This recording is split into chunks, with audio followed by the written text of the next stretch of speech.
Gran Turismo 7 Preview Polyphony Digital is striving to send players to a paradise that celebrates car culture with Gran Turismo 7, the studio said Wednesday, and to get there, it's focusing on small details.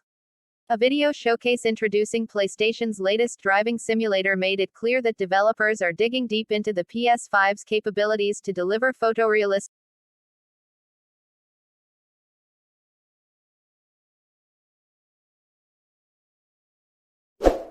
visuals and virtuoso performance across a fleet of 400 virtual vehicles.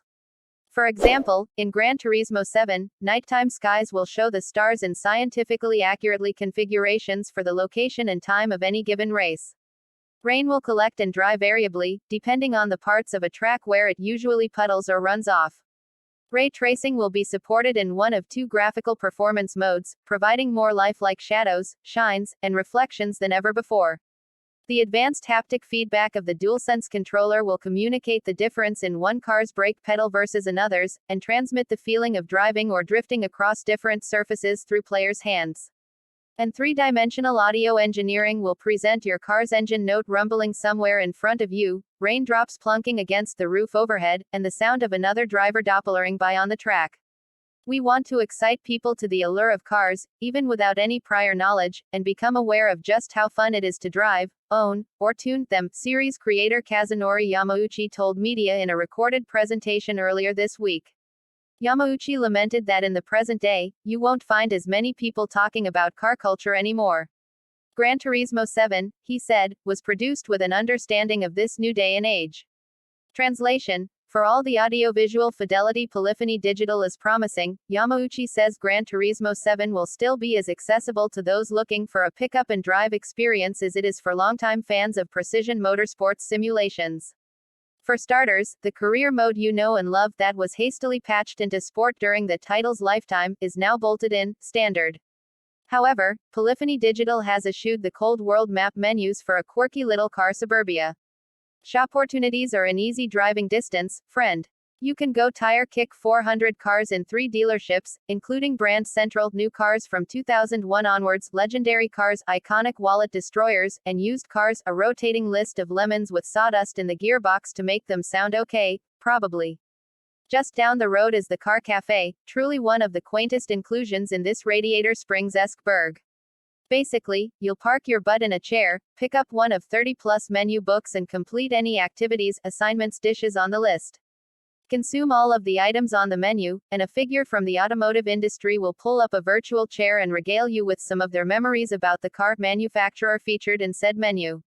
It goes about that in a number of ways, most prominently with the Gran Turismo Cafe.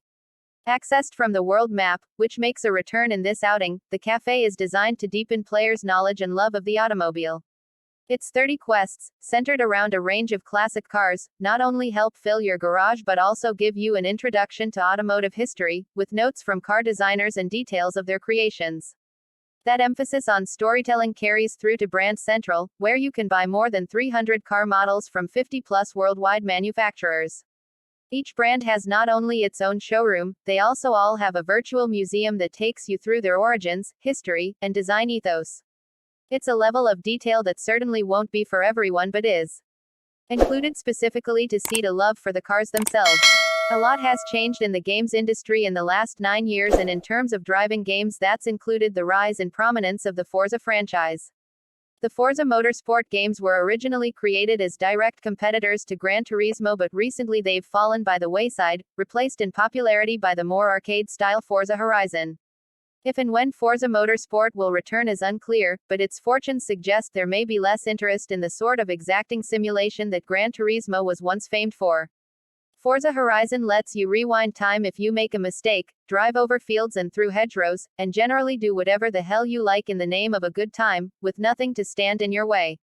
By contrast, Gran Turismo wants to deliver the most accurate possible recreation of cars and driving, and even though Sony's preview event was hands-off, it's hard not to be impressed by what they had to show.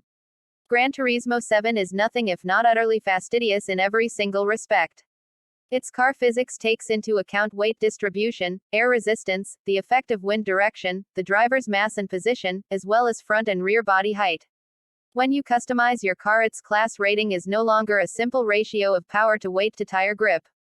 The game now runs a full simulation of the car on a track to derive a precise figure for its performance, all done in real time in the background, while you tinker with slotted disc brakes and limited slip differentials. The sound, or third-order ambisonics to give it its hilariously nerdy full title, takes into account not just the noise made by engines, wind, and tires bumping over curbstones, but also the way those audio cues are blocked or reflected by fences, tunnels, barriers, and other cars. The 3D audio recreates the positioning and texture of sounds, affected by speed, material absorption, weather, and your listening position inside the car. Why is the music so important? Well, because there are two new modes based uniquely around it. Music replay will set your replay, surprisingly enough, to music, as opposed to the fixed camera angles like we're used to.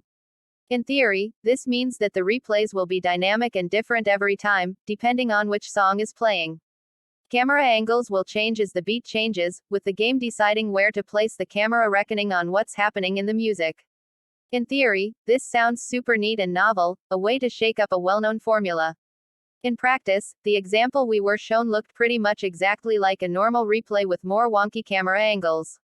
It looks fine, but I don't really see it being a selling point for the game. Secondly, there's Music Rally.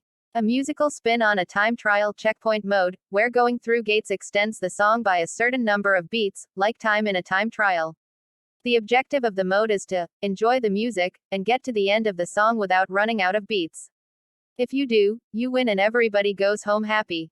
While Kazunori seemed particularly enthused by the inclusion of Music Rally mode, it does just feel like something we already know but with extra steps. The final new inclusion of note is the GT Cafe. It's dubbed as a kind of special features section, where players can learn more about the cars they're driving by performing certain tasks with them around the track. Some of the designers of the cars themselves will even pop by to share memories of their making, which is really cool if you're into that kind of thing. Clearing the challenges for each car, called a menu book, will bring an end to the so-called campaign, but as always there's more to do online.